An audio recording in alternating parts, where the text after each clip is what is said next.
person with an angle down here in hell. Lost count on these things.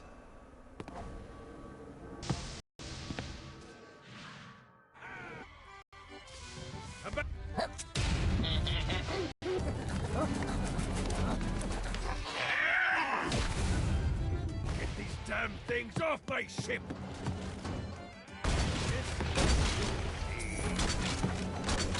Never should have fucked with me. I am the servant, sir! Just like the old days.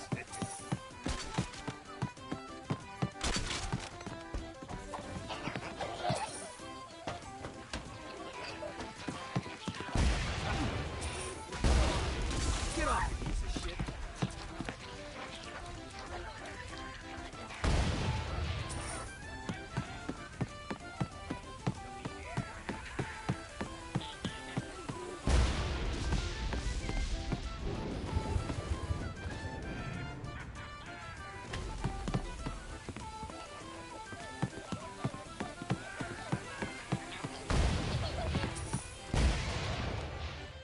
I got a bit of treasure in that chest over there.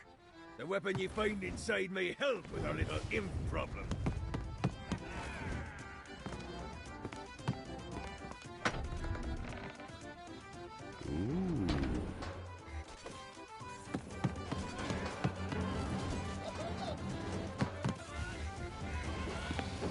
Else want a turn? No, not another one of these.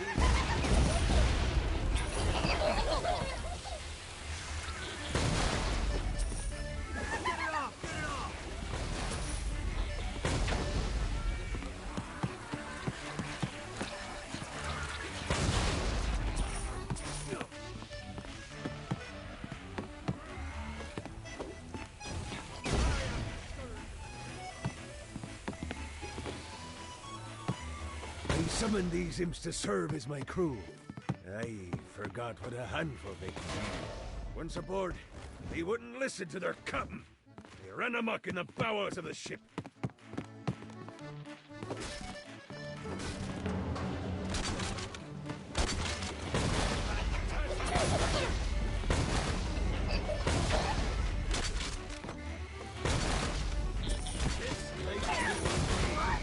Come on!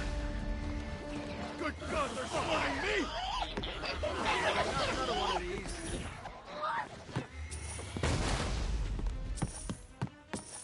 Hey, it's okay to drop the pirate voice. What pirate voice would that be? Wow.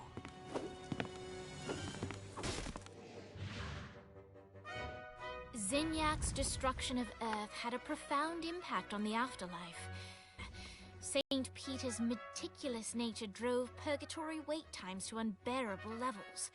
Meanwhile, in Hell, where souls in pain were used as currency, it created a new era of prosperity for the wickedly enterprising. This economic boon resulted in the coffers of Hell to be overflowing, which in turn piqued the interest of the most notorious man that sailed the seven seas. Long had Blackbeard been a thorn in Satan's side, robbing tax collectors on a semi-regular basis. But the promise of an immeasurable fortune drove him to be even bolder. An arrangement was reached. Blackbeard would provide information on strategic targets in exchange for a share of the profit. Johnny, who was interested in murder, not money, happily agreed.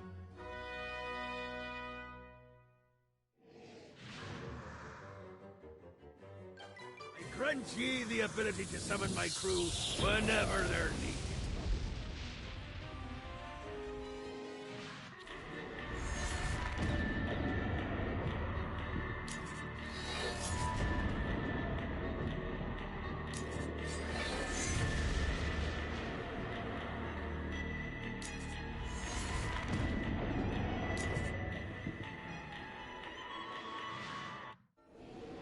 All right, matey. It's time for your lesson. Let's summon me favorite scurvy-riddled hellion, the Imp. Why don't you start off by summoning an imp to take out those enemies? There you go, matey. Now take down the other demon. Ankle biters are vicious. Now let's practice your aim. Take down the demons on the islands.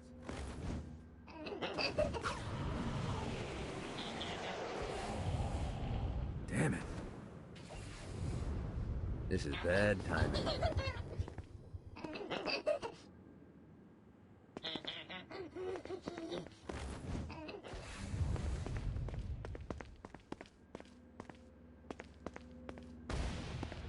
Few things are as rewarding as pressing someone into service, am I right?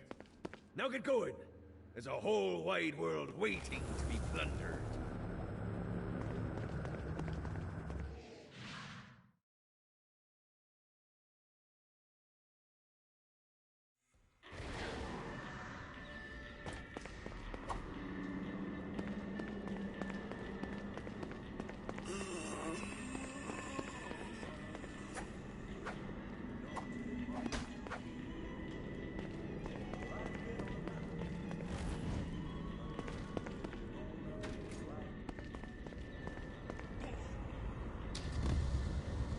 I raided a Centerpol office and found information on where the President is being kept. Evidently, they've been trapped in some sort of soul crystal inside Satan's palace. Breaking in is an impossibility. Your best bet to save them is to continue to try. There's lots of ways to get Satan's attention, but we should never forget the classic, rampant fucking murder. Pride is a sin the Devil's Army has in spades, so if you want to pick a fight, you can bet your ass they're coming in droves.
Need the rest of wings.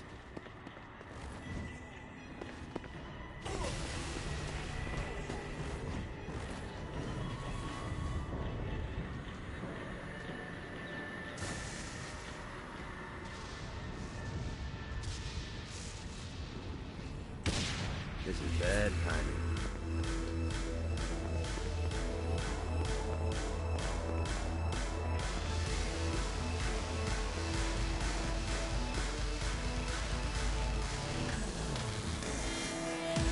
Lights up. William Shakespeare, humanity's greatest playwright, and hell's most diabolical purveyor of entertainment, looks on as a brave mortal on an Orphean quest enters. The bard's interest is piqued, and he looks to test his visitor's mettle.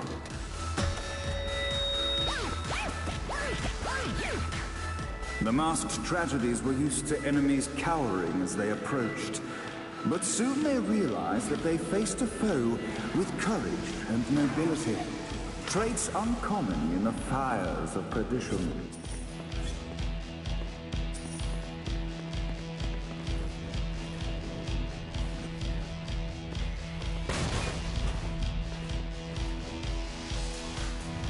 Running out of juice.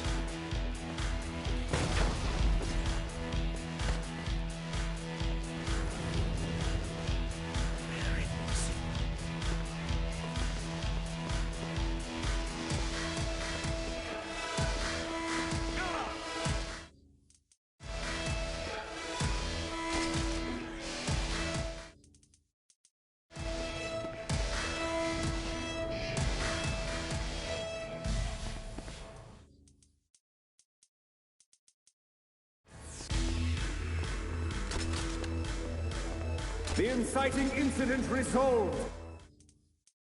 The time had come for rising action.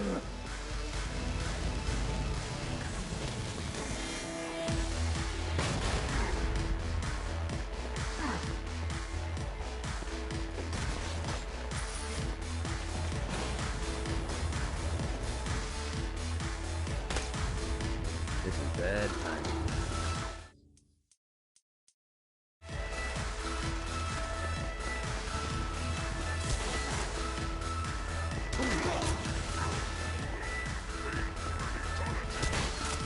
The battle raged on below, and as bullets and blood flew, the bard arched a curious eyebrow. Could this mortal be the exact thing that Shakespeare needed?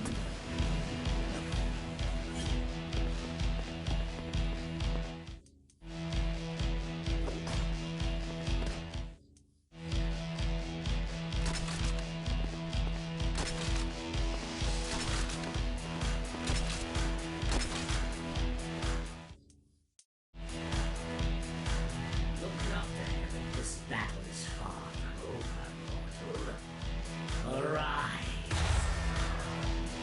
And now, Act 3!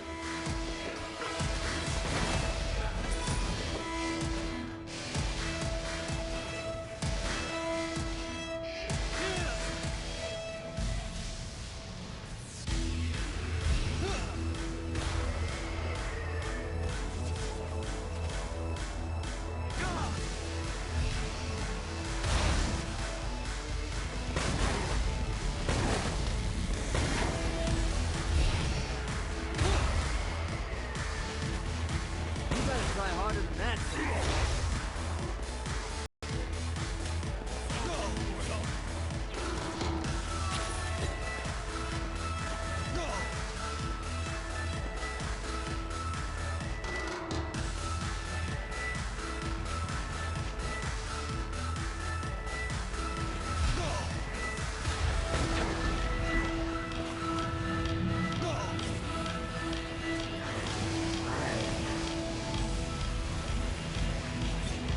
Need the rest of wings.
conflict resolved, Shakespeare eagerly awaited meeting the champion that dispatched so many of his men.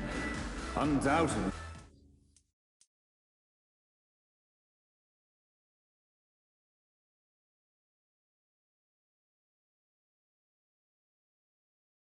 they were here for the Bard's aid.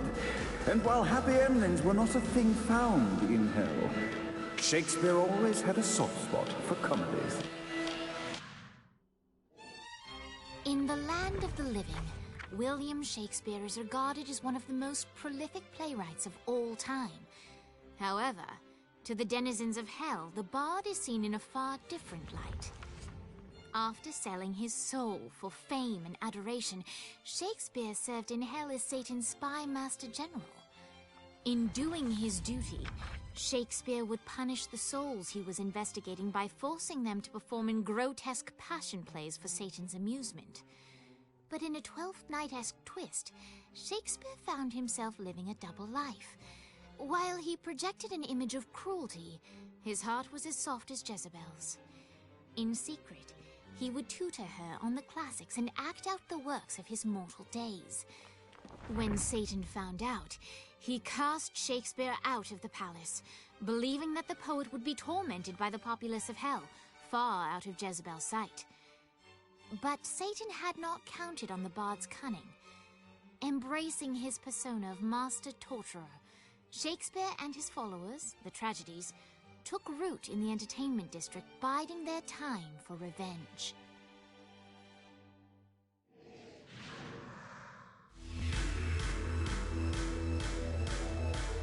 And so Shakespeare called forth the Deus Ex Machina to bestow our protagonist with the arcane power of Force Stomp.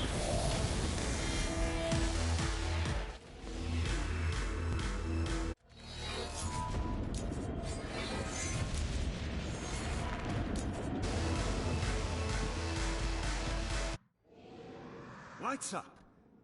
The mortal stands in the training grounds, eager to try out his new Force Stomp power on the group of demons in front of them.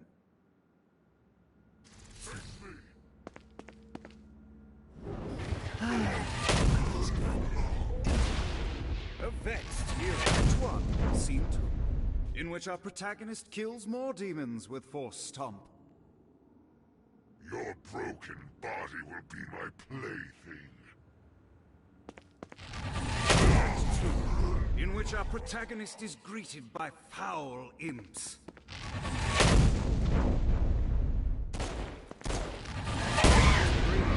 In which our protagonist learns that Force Stomp even works on flying enemies, enabling them to remove a dark insider's shield before shooting them. The day is won, and the curtain closes on our noble hero.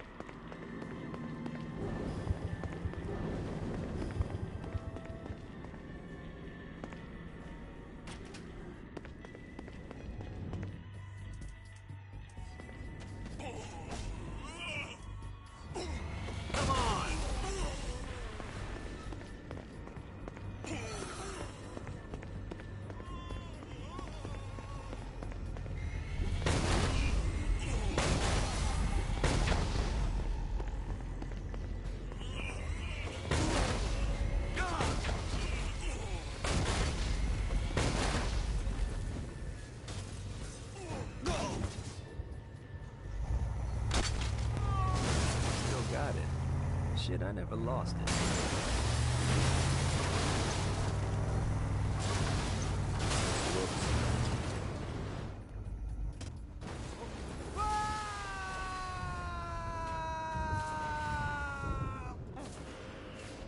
God, this feels good.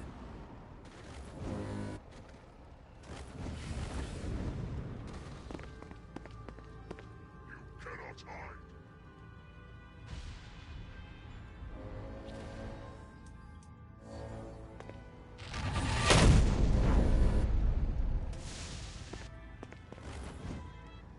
Who's laughing now?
turn?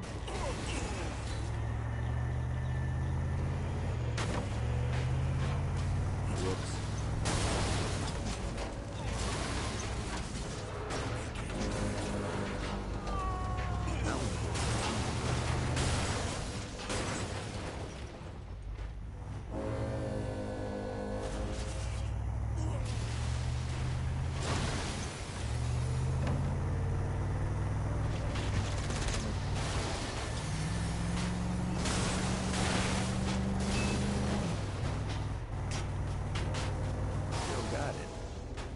Lost it.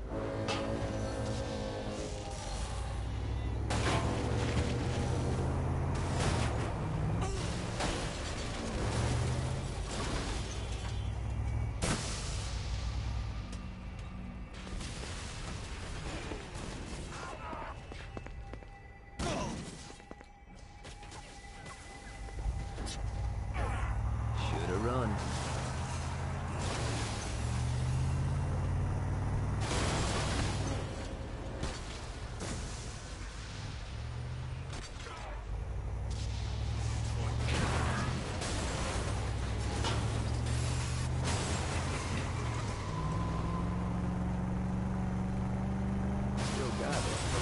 Shit, I never lost it.